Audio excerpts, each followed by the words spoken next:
Rob Lett here. It's been a while since I made a little video for you guys. It is first quarter of 2018, and so how are you doing on your goals? It's one of the things I thought about doing today. I was just thinking about a lot of stuff that I've already accomplished at the beginning of this year and wondering how you're coming along with your goals for 2018.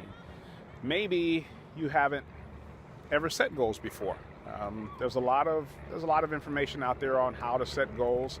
I'm kind of old school. I know that there's a lot of different ways to set goals, but one of the ways that I've learned to set goals a long time ago was by a guy named Zig Ziglar. Some of you may have heard of Zig Ziglar before, and he had a simple 7 steps to goal setting, and that's what I'm going to share with you now. So get your pen, paper out. I'll tell you some 7 steps to goal setting and how you can start implementing it for you. 7 steps is kind of simple, and I'll tell you some of the logic behind some of the steps. So hopefully you're ready. I'm looking for a place to sit down here. I'm out in North Carolina today. Just finished up an event, so I'm relaxing a little bit. Here's a little place to sit. Cool. So 7 steps to goal setting. Number one is write it down. That's the first thing. Write down your goal. The reason why you write it down is because until you actually write a goal down, it's not real for you. It's not something you're serious about. It's just a passing, fleeting thought until you actually put it in writing. Another reason why it's important for you to put it in writing is that your life changes. You're not static, right? You're not unchanging. So something that you may write down when, you're age 20 something, if you were to look back on it when you're age 30 something, you might realize, that was a silly goal. I really don't want to do that anymore. There's nothing wrong with looking at a goal and realizing it's not who you are anymore. Well, it's not important. There was a time that I probably wanted to be a rapper or something, right? That's not on my list of goals anymore. So I would cross that out. But write it down. That's important. Step number 2, put a date on it. You want to put a date on it because you can write something down, and even though you write it down, until you actually put a date on it, it's not really something that drives you. You know what I mean? It's nothing that drives you to say, okay, how close or how far am I? That which isn't measured cannot be improved. If you can't measure the progress of where you were versus where you are now, then you can't improve. You have to have a starting point versus, this is where I started, this is where I end up. And the best way to measure that is to put some measurement of time. So put a date by which you're expecting to achieve that. Then having a date, a goal as to when you're going to accomplish it would also light a fire under you when you start realizing you're approaching that date. That's step number 2. My arm's hurting here. I got to switch hands holding the camera. Okay. Step number 3, list the obstacles. What are the obstacles that's been in the way that has stopped you from reaching this goal? Be honest with yourself. This is probably a goal that you've tried to set before. Maybe it's not. Sometimes it's a goal that someone's tried to set before. Maybe you've tried to quit smoking. Maybe you tried to quit drinking. Maybe you tried to lose weight. And for some reason you haven't obtained that goal. What were the obstacles? What are the things that are holding you back from being able to do that? I know when I was in college, there was a time when I was really concerned about whether or not I was going to actually graduate. Part of the reason why is because I was playing around too much. I lived in a dorm.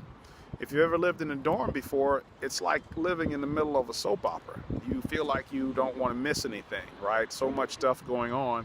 I was playing pool in the pool room. I was being concerned with who was dating who and all that kind of stuff.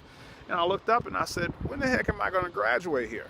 Because there was certain classes that I was dodging because I didn't like, certain classes. And finally, I started realizing what was blocking my studies, what were the obstacles, and that was it. It was gossip. It was, me playing around in the pool room. And as I started listing some of those obstacles, it made me be able to address them head on whenever I saw that, this thing was dividing or taking away my attention from the goal. So that's number 3. Number 4 would be listing the groups, organizations, and people that you need to work with. So when you're trying to achieve a goal, It's good to be able to, you can accomplish more things with a group of people than sometimes you can by your own. Sometimes it's helpful to be able to get outside of your element and speak to someone who's got a little bit more knowledge than you. And so list sometimes those people, those organizations, those groups that you need to work with, that you can join. As I started off as a real estate investor, I remember there was the largest at the time. It was the largest real estate investors association in my town. I wanted to surround myself with like-minded individuals. I didn't want to try to figure this stuff out on my own. I wanted to be around people who had accomplished more than I'd accomplished, because I hadn't accomplished anything at that point in time. I wanted to hear about different experiences. I didn't know that there were so many different types of real estate investing. I didn't know that there's a lot of things I didn't know. I didn't know about asset protection. I didn't know about tax minimization, all these different things that were important in certain areas of town to stay out of or to go into. So being around different people, organizations, groups, being around different people, organizations, and groups are imperative. So that's number 4. Number 5 is spell out a plan of action. And that's where the rubber meets the road, because it's one thing for you to write some stuff down. It's another thing for you to put a date on it. It's another thing for you to list the obstacles and the people, organizations, and groups you need to work with. But it's a whole different animal altogether to talk about. So what will you do tomorrow? What is the actual plan of action? You will get up and do what? And so that's where the rubber meets the road. Now you have to sit down and talk about, what are you actually going to do? Who are you actually going to call? What time will you actually do it? Map out your day. If you don't have a daily planner, if you don't have, whether it's digital or paper or whatever it is, if you don't have something that maps out your day to show what you're doing each hour, then I strongly suggest you get one, because your day can get away from you really quickly.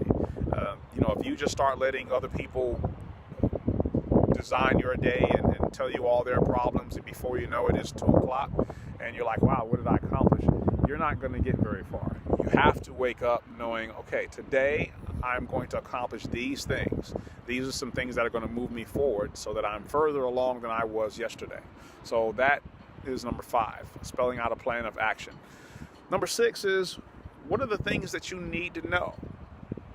There are some things that you need to know about your particular field. And nowadays, you can accomplish a lot probably online with Google and different things like that. Maybe YouTube can help.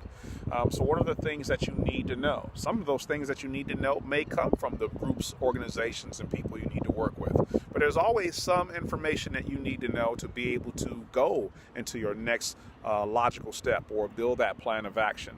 So write down the things that you need to know. And lastly, number 7 is, what's in it for you?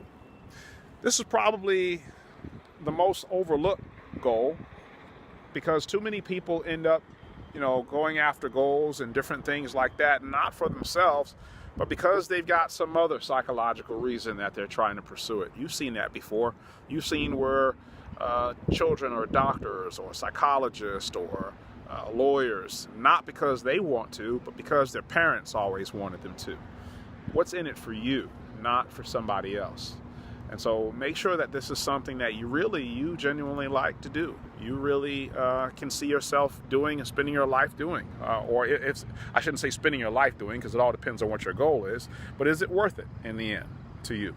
Because if it's not, you're going to realize it's one of those things that you'll end up crossing off your list. So that's all. Hopefully these 7 tips will be something that's beneficial for you. Talk to you guys soon. Catch you on the next video.